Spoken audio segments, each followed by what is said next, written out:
สบายดีพี่สี่หมดทุกคนเด้อมื้อนี้ยินดีต้อนรับเข้าสู่ช่องน้องปานเด้อมื้อนี้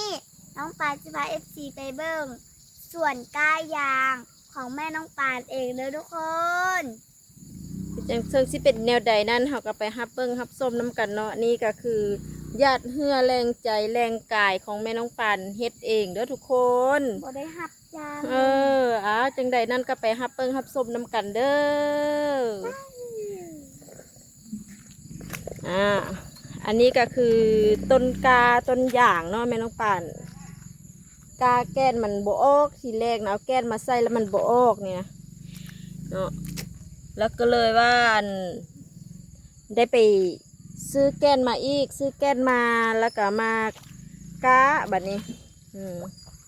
ก็เฮ็ดช่วงเลิกโรงเรียนมาเลิกการมาก็เลยมาเฮ็ดเนาะ นี่คือ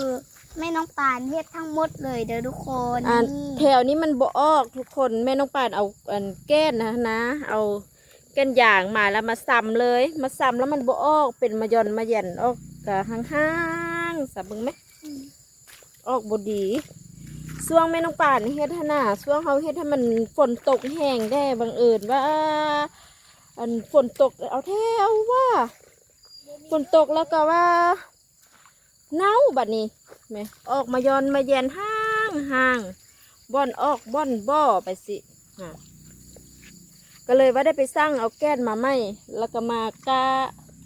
กามันออกแล้วบัดนี้จะค่อยได้มาบ่งแบบนี้ก่อนสิได้นี่ทุกคนบ่แม่นง่ายเสียเงินไป 2-3 พันโอ้เสียเงินหลายและลงทุนเฮ็ดนี่ทั้งซื้อแก้นทั้งจ้างคนมาถ่ายเนี่ยผู้ดีเป็นเงินก็อยู่ประมาณ2 ล้านกว่าแล้วมาเฮ็ดนี่นะเขาก็เลยว่าได้คันที่เศร้าก็เศร้าบ่ได้เนาะเขาเสียดายเงินยังขี้ร้ายก็ได้ลงมือเฮ็ดแล้วก็ต้องหาแก้นหาอหย่างมาเฮ็ดอีก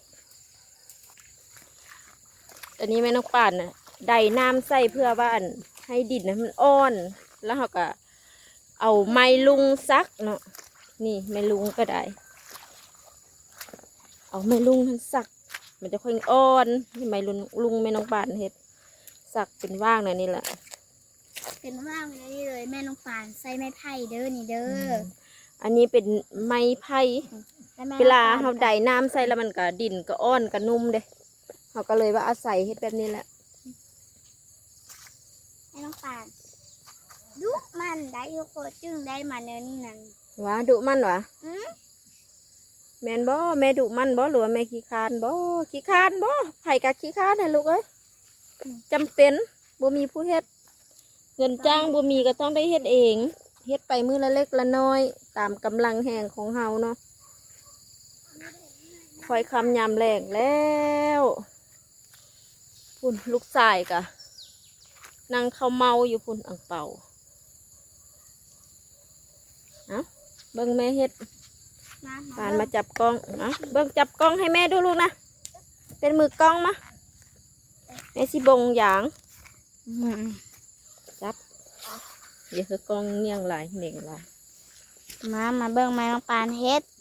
บงอย่างน้ำกันเด้อคำเลยดินี่สิได้ไต่โคบอีกละมือนี่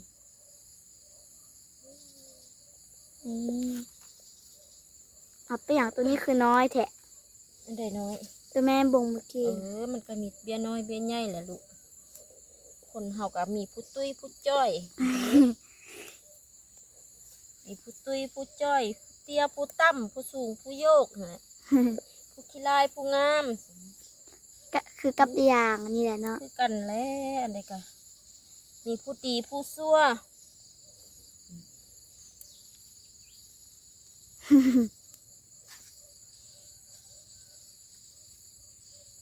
ตัวใดหากเหงาก็ได้ตัดเด็ดออกตัวนี้หากเหงาบางลุงเขาสักบเลิกเนาะก็ได้เด็ดเพราะนั้นมันกระโปงหากออกมาอีกเด็ดกระบเป็นอย่างเด้อหากอย่างนี่เด้อมันยังโป่งออกมาอีกเด้อ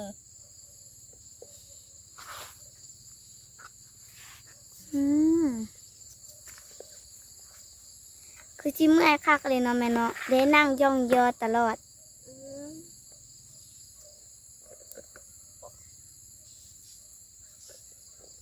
อืมแม่น้องปานเอาอัน ไม้หนามาซักเฮ็ดแนวนี้เลย แล้วจึงอัน เอายางมาบ่งใส่เนาะ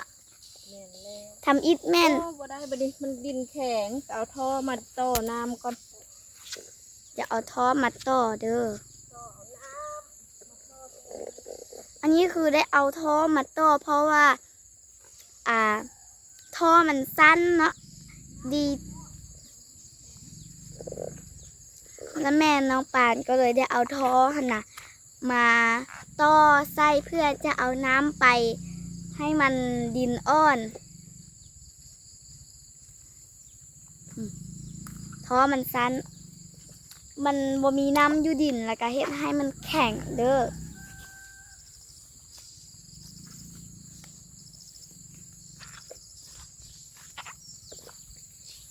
นี่คืออย่างที่แม่น้องปานเอามาบงเนาะ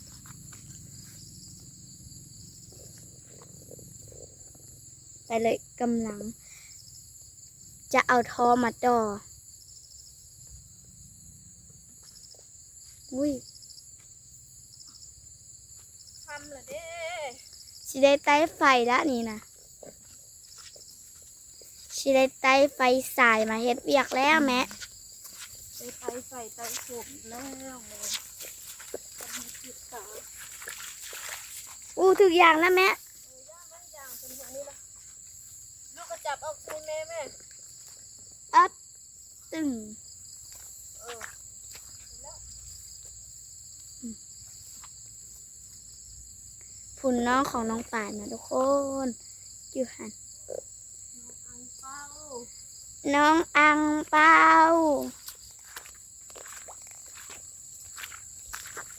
นี่เอามังกรดูนี่ยิ้มแน่ยิ้มแน่ยิ้มแน่เปล่า กำลังเอาท่อชิมาต่อท่อมันสั้นว่ะแม่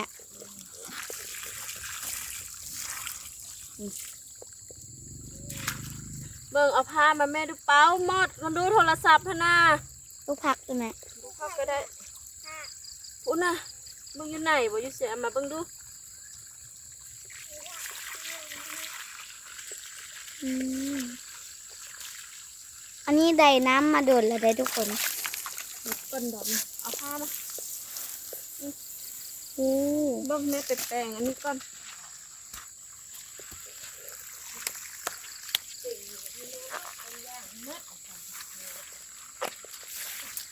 ติ่งเบียยางละนี่นะอืมอันนี้ก็เริ่มคอยค่ำยามแรงละ ค่ำเลยนะคิดว่าคอยค่ำนะมืดแล้วนะนี่ มืดแล้วเป็นตะยานนะแม่เนาะ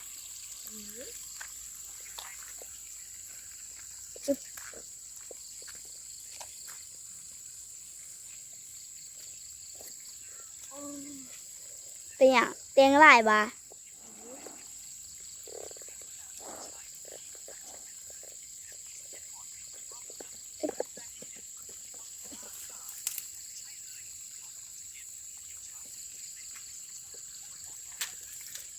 แล้ว แม่ฮดก่อนหมอแม่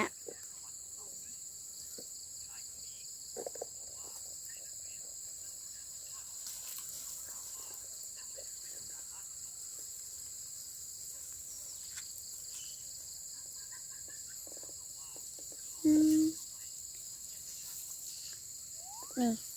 อันนี้คือน้ำมันอยู่ดีละ เรียกแทนกับเวลานี่มันตั้งเป้าที่ได้ทุกคนเลยที่ได้เคยเรียกแทนกับเวลาเลยจะได้พูดจักเนาะ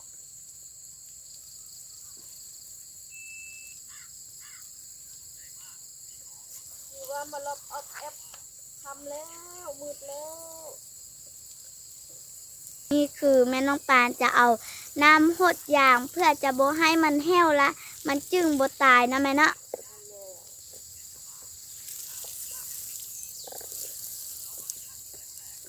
อืม เอาปลูกกูแม่นยามฝนเด้ก็ต้องได้หดน้ำ ลาเด้ทีแรกว่าสิบ่ได้เฮ็ดแล้วเนาะคิดไปคิดมาถ้าบ่เฮ็ดบ่มีอันต่างต่อว่าสิได้เงินอยู่ลาเด้คันบ่มีหยังเฮ็ดก็หาวิธีเฮ็ด ถามแม่ตู้ถามแม่ถามตู้บ่างแล้วว่าอยากเฮ็ดอยากปลูกยางเบี้ยยางนี่แหละเพิ่นเลยบอกว่าให้เฮ็ดนี้ก็เลยว่าได้เฮ็ดมีบ่เฮ็ดที่แรกก็บ่ฮู้ว่าสิได้เฮ็ดเนาะคันฮู้ว่าสิได้เฮ็ดนี่โอ้ยเฮ็ดตั้งแต่หัวปีพุ่นแหละตั้งแต่เดือน6เดือน7ตั้งแต่เดือน7พุ่นแหละเดือน7เดือน8นี่นี่คือว่าผ่านมา2-3 เดือนแล้วบ่ได้ก็หาเริ่มมาเฮ็ดนี่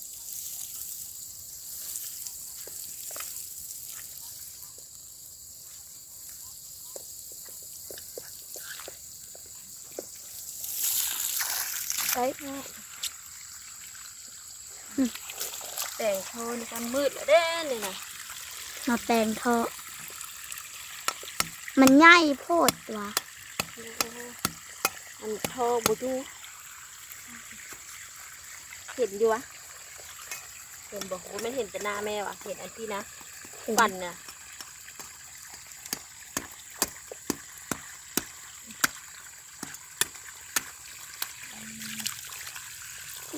เป็นอย่างนี้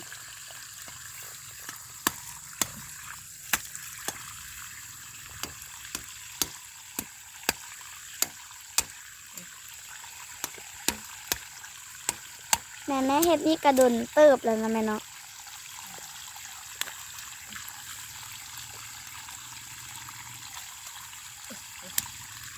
โอ้ยจะเป็นอีกอย่าง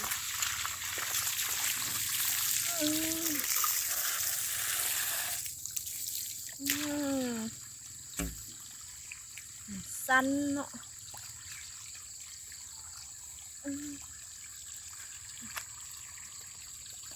คำแล้วอย่างกับบุทันแล้วคำก่อนละ แข่งกับเวลาอันนี้ก็ได้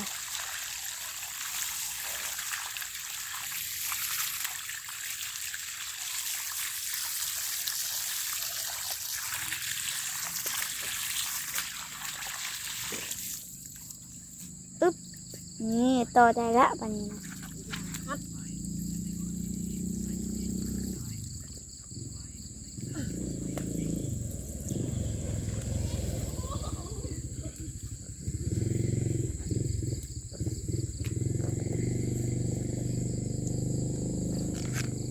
ยุงก็เอาหลายเลยทุกคน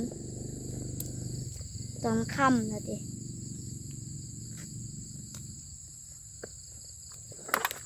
มืดแล้วเด้อทุกคน แม่ เอา สำหรับคลิปนี้น้องป่านกับพ่อFCกดไลค์กดแชร์กดติดตาม เพื่อให้น้องป่านมีกำลังใจเฮ็ดคลิปต่อไปเด้อบ๊ายบายแล้วพบกันใหม่คลิปห ทุก น้า คนคลิปนี้แม่น้องป่านกับลูกก็ขอจบลงเพียงเท่านี้เด้อถ้ามาคลิปนี้ก็ฝากทุกคนกดไลค์กดแชร์ซองน้องป่านเด้อบ๊ายบายแล้วพบกันใหม่คลิปหน้าเด้อ